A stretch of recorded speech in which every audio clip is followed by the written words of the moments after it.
Kızlar, hər birinizi salamlayıram. Yeni bir vloga başlayıram və səhər yeməyimlə. Səhər yeməyində belə bir toyuğumuz var idi, dünəmişən. Bunun üstünə yumurta vurduq və kalbasa doğradım bir-iki dilim. Belə üstünə yumurta vurdum. Əslində səhər yeməyi deyil, tam olaraq səhər günortadır. Yoldaşımla birlikdə yeyəcəyik. Pendir, çay və çörək. Bugünlük özümə belə icazə verdim ki, belə adi çörəkdən yeyeyim. Çünkü bu çörək çox dadlı olur. Və yeməyimiz də bu formada. Bizə nuş olsun.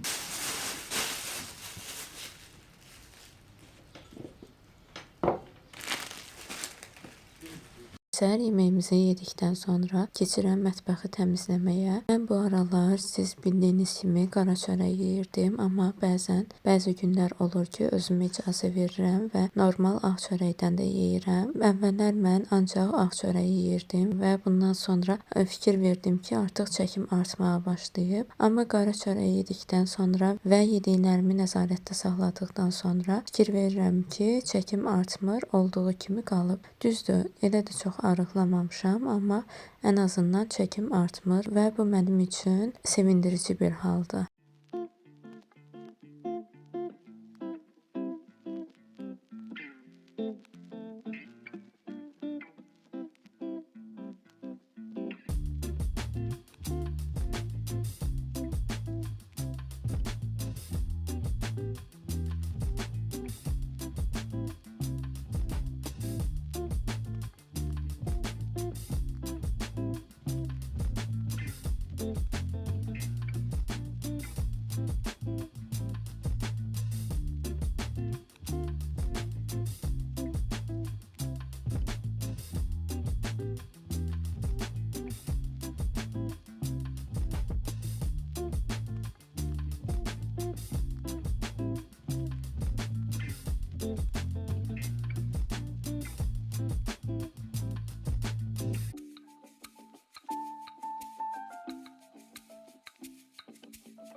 da artıq hazırlaşırıq və hava almaq üçün çölə çıxdıq. Biraz parkda oturduq. Həm Alina, həm də biz özümüz biraz dincəlmiş, həm də təmiz hava almış olduq. Çalışırıq ki, gün ərzində heç olmasa bir dəfə, bir neçə saatlıq təmiz havaya çıxaq. Bu həm Alina üçün, həm də mənim üçün çox vacibdir. Akşam yeməyini başqa yemək eləmədim, ancaq makaron bişirdim.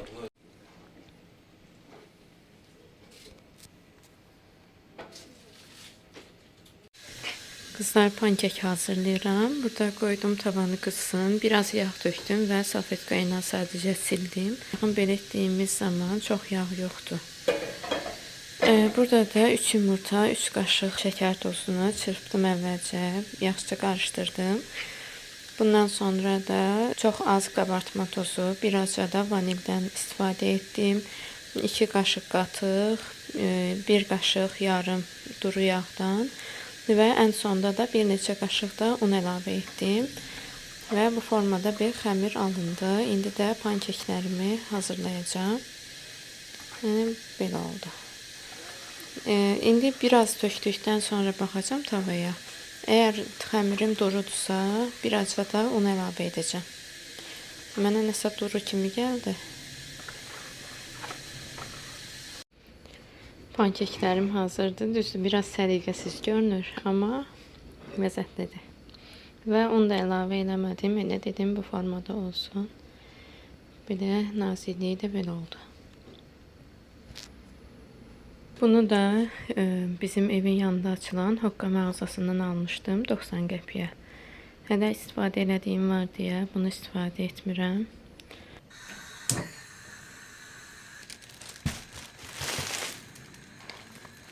Bizim istifadə etdiyimiz çay Azər çaydır. Hər zaman bu çaydan istifadə edirik. Özümə belə iki konfet aldım fərqli növdə. Birincisi belədir. 95 qəpiyə. Bu da 1 manat 31 qəpik.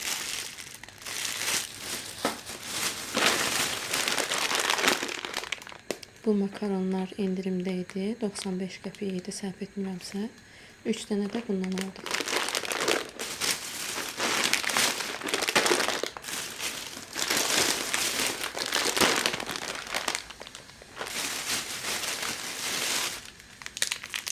Və indi yemək üçün özümə belə bir kiçik bir şirniyyat aldım ki, çayla içmək üçün.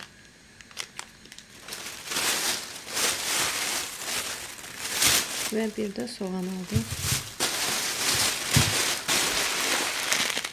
Bitti.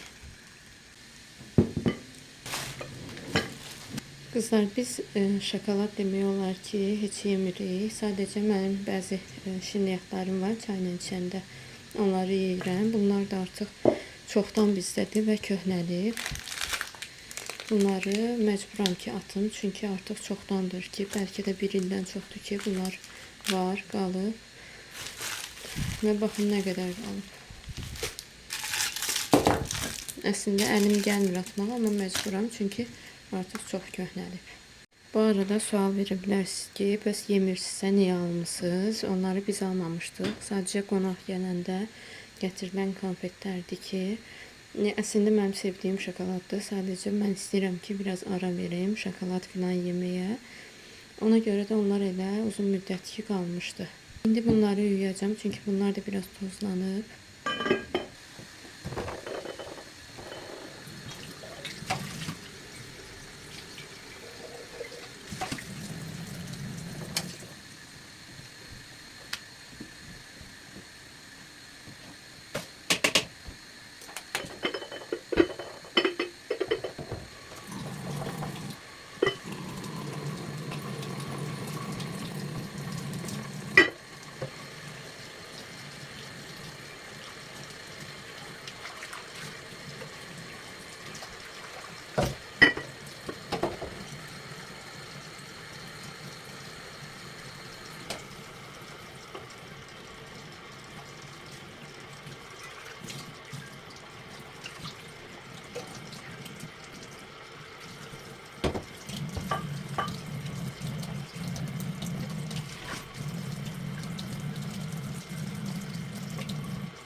Qızlar, artıq Alinanın 4 ayı tamam olub və mən də buna görə Alinanın bir neçə şəklini çəkmək üçün belə bir 4 rəqəmi yazdım konfetlərdən, şokoladlardan və Alinanı da bu formada qoydum. Artıq Alina sərbəst şəkildə fırlana bilir.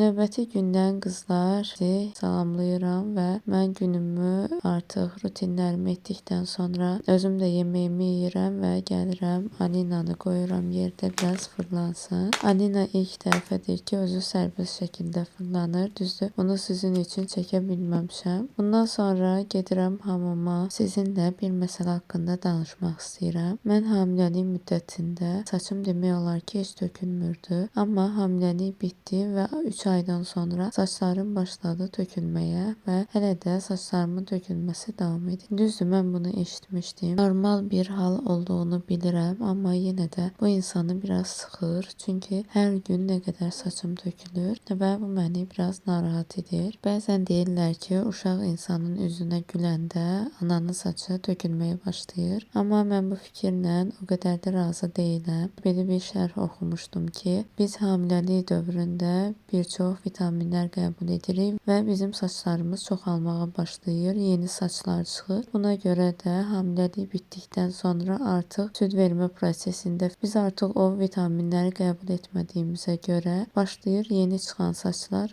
artıq tökülməyə və mənə görə ən məntiqli cavab budur. Çünki fikir vermişəm ki, bir çox insanda artıq uşağın 3 ayı tamam olduqdan sonra demək olar ki, saç tökülmə məsələsi başlayır və bir müddətdən sonra dayanacağına əminəm, amma yenə də insanı bu vaxtlar çox sıxır. Və burada da mən sizə göstərmək istəyirəm ki, bir dəfə daradığım saçımı, yəni hamamdan çıxdıqdan sonra mənim saçım nə qədər töküldü.